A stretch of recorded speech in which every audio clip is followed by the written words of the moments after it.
from the gang called Gypsy. Gang and they come and get Gypsy. Gang and they come and get Gypsy. Gang. I met a Gypsy. Gang.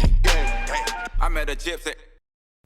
Well, dude, and now you think about it, bro. Like, you guys just signed Eli Tomac, like Supercross champion. He's won 3 million motocross championships. Like, that speaks volumes to the kind of dude that Bobby Reagan obviously is. If a guy like Tomac is willing to go to that program. Yeah, I honestly thought that was all bullshit for a long time. Because, like, they were, like, I'd heard, like, little rumors, you know, like, yeah, dude, Tomac's calling us. You know, like, he wants to ride for Star. I'm just like, yeah, they're probably blowing smoke, whatever.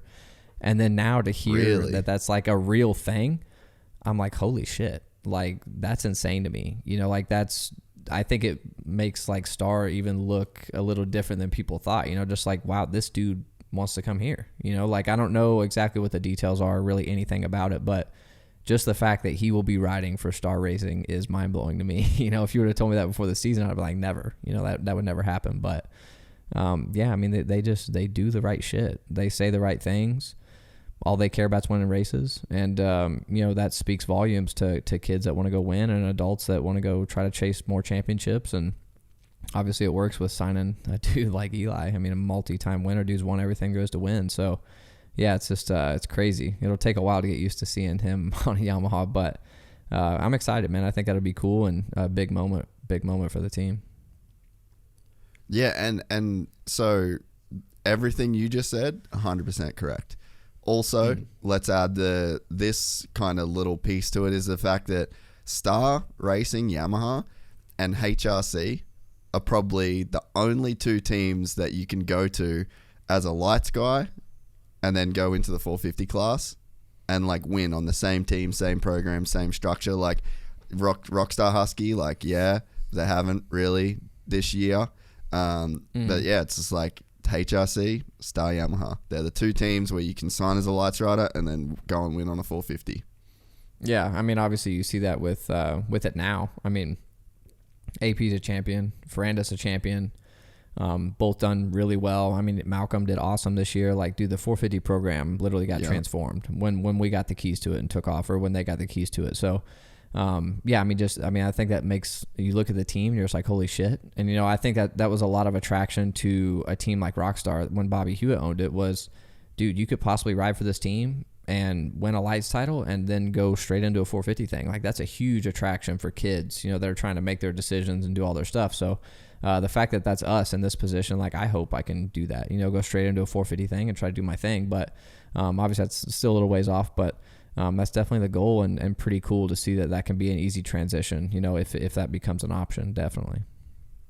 Yeah, and it's like the sport went away from that for like a little period of time. Like HRC had, you know, you had Geico, but it's like that's a different building, it's a different team, it's a different culture. Everything's different about it. You're signing a new deal.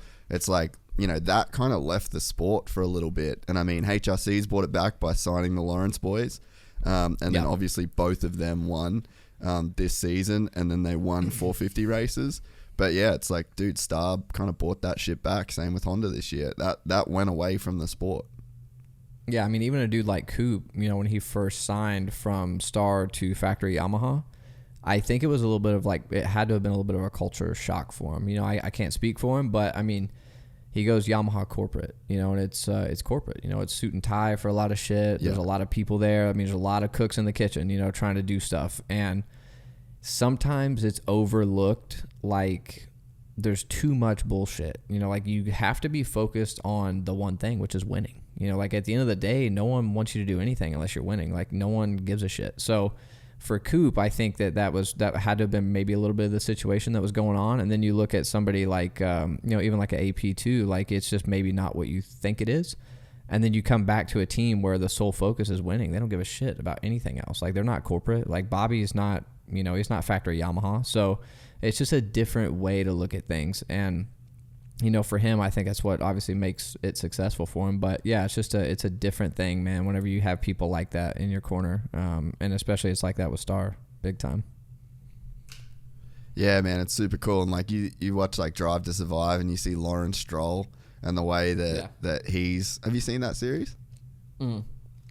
Yeah, very good. Yeah, like you see Lawrence Stroll, you know, and like the way that he's kind of walking around and the moves that he's making. Like, I picture Bobby Reagan to be kind of like that.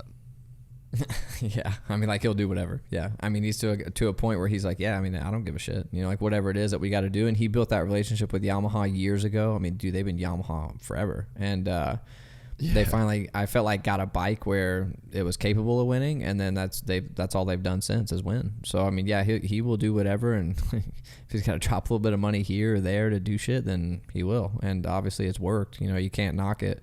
Whatever means you got to do to go win, you got to do it. And for him, it seems to be obviously working really well. I mean, you got the right dudes and right people in the right spots, and I think that's a big thing too.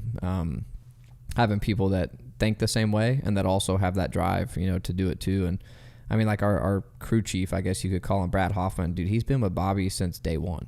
I mean, literally since day one. He was back when they were absolutely nothing. So same thing, he's kind of been through it. He's seen it all. You know, the team was shit at one point and struggling to do this and that, had no money. And that dude just has so much experience and will to win too that, I mean, that makes a huge role too. So yeah, big combination of not being afraid like Bobby. He don't give a shit and he's not afraid of anything. And then putting the right people in the right spot and being able to go get the riders and just put it all together and get a dynasty like Star has, really.